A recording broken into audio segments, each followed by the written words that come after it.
Welcome back to Grim Tale Teller, where the silence hides screams you can't unhear. I'm your host, digging into the haunting tales you send to grimtaleteller@gmail.com. Tonight, a 2024 submission from Ryan, a 29-year-old former orderly who worked the night shift in a rural psych ward where the walls whispered more than madness. Inspired by real institutional horrors, this story turns routine into terror, true encounter or fractured mind. You decide. Got a chilling job tale? Send it to grimtaleteller@gmail.com. Subscribe, dim the lights, and step into the ward. This is Ryan's tale of Whispers in the Ward. I'm Ryan, 29, a former orderly at Crestwood Psychiatric Hospital, a decaying relic in upstate Illinois. It was 2024, and I took the night shift to pay off student loans, 11 p.m. to 7 a.m., dealing with the unstable, the medicated, the lost.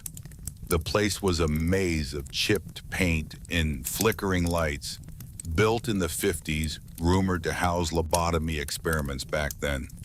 Patients screamed, rattled restraints, but I followed protocol. Meds, checks, silence. It started normal until late October when I noticed something odd. They all muttered the same thing over and over. He's here. I thought it was delirium, but the air felt heavier each night, like someone was watching from the shadows. Crestwood was a skeleton crew at night. Just me, a nurse, and a skeleton staff of 3. The wards were long halls, doors with tiny windows, patients behind them like ghosts. My job, dispense meds, log vitals, restrain if needed. The place stank of antiseptic and despair, lights buzzing like flies. Most patients were catatonic or ranting, schizophrenia, PTSD, you name it. But that October, a pattern emerged. They'd whisper, he's here, eyes darting to corners. I'd check, empty halls, flickering bulbs. Thought it was a shared delusion, maybe from old meds still in the walls. One vendor waved me over, his mirror showing a young girl, me at 10, laughing with my brother.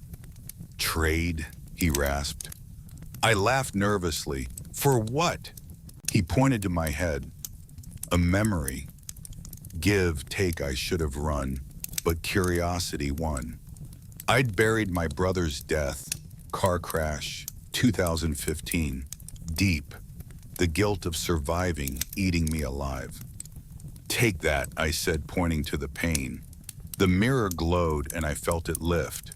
A weight gone, his face fading from my mind. In return, he handed me a small, silver-backed mirror etched with symbols. Rare find, he said. I pocketed it, dazed, and the market vanished as I stepped back. The alley was empty, rain falling. I thought I'd scored a deal until I got home. The mirror sat on my table and my reflection, it wasn't mine. A man's face stared back, eyes hollow, mouthing my name. The whispers grew bolder. I'd hear them during med rounds, soft, overlapping, like a choir under the patient's rants. Ryan, he's here. I checked vents, ceilings, nothing but dust and cobwebs. Patients calmed when it happened, eyes glazing over like they were listening. Mark smiled, eerie, and said, he likes you. I brushed it off, but the air thickened, a chill seeping through my scrubs. One night I saw him, or it.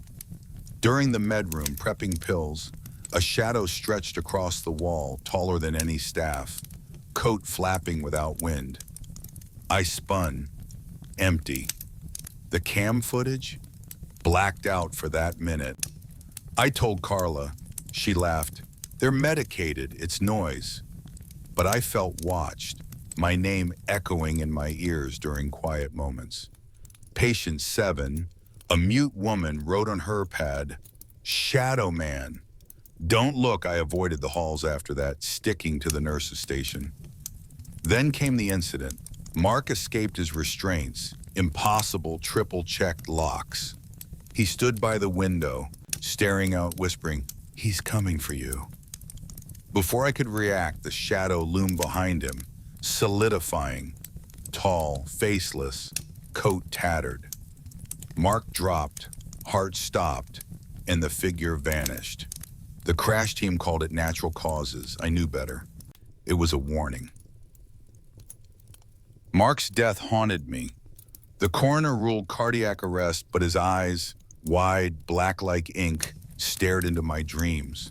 I avoided that ward, but the whispers followed, louder. "Ryan, join us." Patients grew restless, muttering about the shadow tin. Some pointing at me. Carla noticed my jumpiness, suggested a break. I declined, needed the cash. One night I saw it again. In the seclusion room, checking patient 9, a catatonic man, the lights dimmed. A figure stood by the bed, tall, coat swaying, face a blur of darkness. Patient 9 sat up, smiled and said, "He wants you, Ryan." I backed out, slamming the door, heart pounding. The cam showed nothing, blank feed. I reported it. The supervisor, Dr. Hensley, called it stress, ordered a psych eval. I'd have passed, but the whispers didn't stop. They knew my fears, my sister's overdose, my failed med school dreams, spilling them in the halls. One shift, the figure appeared in the mirror above the sink, whispering, "You're his now." I smashed it, glass cutting my hand, but his reflection stayed, unharmed. Patients cheered, like it was a victory. I cleaned up, blood dripping, and felt a cold hand on my shoulder, no one there. The ward was turning against me, and I was running out of denials. The hand's chill lingered, a phantom grip sinking into my bones. I shook it off, but the ward felt alive. Patients watched me, silent, eyes tracking my every step. The shadow man, let's call him the warden, appeared more. Hall corners, med cart reflections, always whispering my fears. "Your sister's waiting. You failed."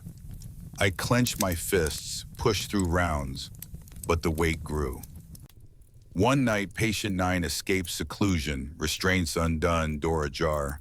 I found him in the day room, staring at a wall, murmuring, "He unlocked me." The warden loomed behind, tall and still, then melted into the plaster. I reported it, unlocked door, dead patient. Dr. Hensley suspended me pending review, citing negligence. I argued, but the cam footage showed me opening the door. Doctored, I swear. The whispers laughed, a chorus in my head. I dug into Crestwood's history, 1950s files, sealed lobotomy records, abuse scandals hushed up. One note. Patients saw a figure, called it the warden, after botched surgeries. A guard quit, claiming it possessed him, black eyes in his last photo. Was this the shadow? I quit, turned in my badge, but the whispers didn't leave. At home, I heard restraints clinking. His voice, "You can't escape." My mirror showed his face over mine, and I smashed it. Glass fell, but he stayed, smiling. I moved to a new town, a cramped apartment, thinking distance would break the hold. But the whispers followed. Walls, windows, even my car's radio static. "Ryan, join us." I'd wake, sweating, seeing his shadow in the corner, coat swaying. I threw out mirrors, covered reflective surfaces, but his face appeared in puddles, phone screens. My hands shook. I stopped sleeping, surviving on energy drinks. Friends called, concerned and distant. I told one about the warden. He hung up, blocked me. I was alone with it. I researched more. Old staff blogs, Hidden forums. A nurse from the 70s wrote, "The warden formed from our sins, lobotomies, neglect. It takes the weak, wears their faces." Photos showed black-eyed orderlies, same tattered coat. I contacted a paranormal investigator. Last shot. He came, set up gear, EMF spiked, voices recorded. Ryan's hours. He saw the shadow, ran, leaving equipment. The tape played back. He failed. You're next. That night, the warden unlocked my door. Impossible, double-bolted. He stood there whispering my sister's name, offering a hand. I refused, barricading myself, but the whispers grew. A choir of past patients. I'm losing my mind, or he's taking it. The barricade held, but the warden's presence didn't fade. His whispers filled my days, my sister's laugh, my med school regrets twisting into threats. Join us, or she suffers again. I saw her in dreams, young, pleading, then turning to him. My reflection darkened, black creeping into my eyes, his coat flickering over mine. I stopped leaving, ordered food online, but deliveries came with notes. He's watching. Neighbors complained of noises, tapping, cries, but saw nothing. I was a prisoner in my own home. I found an ex-staff member, Clara, retired in the 90s. She confirmed the warden took orderlies who stayed too long, especially after abuses. Black eyes gone mad. She sent a ritual, salt circle, iron cross, spoken banishment. I gathered supplies, drew the circle in my living room, crown molding cracking as I worked. The warden appeared, taller, his whisper a roar. Mine, I chanted, iron shaking. But the salt burned out, mirrors shattering around me. He laughed, dissolving, but his voice lingered. You're marked. My eyes, fully black now, stared back from a shard. I'm writing this at a library, sending it to grimtaleteller@gmail.com. The whispers are inside, guiding my pen. He's not done with me. Weeks pass, and I'm a shadow of myself. The warden's voice narrates my thoughts, plans I don't make, memories I don't own. My eyes are his now, black voids reflecting patients' faces, pleading. I've stopped eating. Food tastes of hospital gruel like Crestwood's past. I tried leaving town again, bus to St. Louis, but the whispers traveled, his shadow in the window. A trucker next to me muttered, "He's here," and stared with black eyes. Was he taken too? I contacted Clara again. She wouldn't answer. Online, I found a thread. Ex-staff claiming the warden spreads. A curse from the ward's sins. One video showed a black-eyed man raving about the Shadow Man, recorded 2005. Same coat. I'm the next host. Last night, I woke to my apartment transformed. Hospital walls, restraints on the bed. The warden stood, offering a clipboard. Sign, join us. I refused, but my hand moved, scribbling my name. The room faded, back to normal, but the clipboard stayed, signed Ryan Ward. My identity slipping, ID says unknown orderly. Fingerprints match a 1960s staff record. The whispers peaked that final night.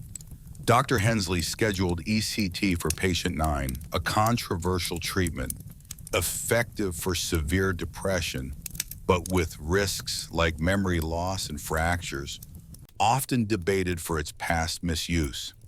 Normally, I assisted, restraining the patient, prepping the machine. Patient 9 begged, "Don't let him watch," eyes darting to the corner. Hensley dismissed it, delusions, and adjusted the electrodes. As he flipped the switch, the warden's voice roared in my head. "Stop him now." The room darkened, his shadow looming over the gurney. I snapped, grabbed the ECT paddle, its metal cold in my grip. Hensley turned, shocked, but the warden's whisper urged, "Do it."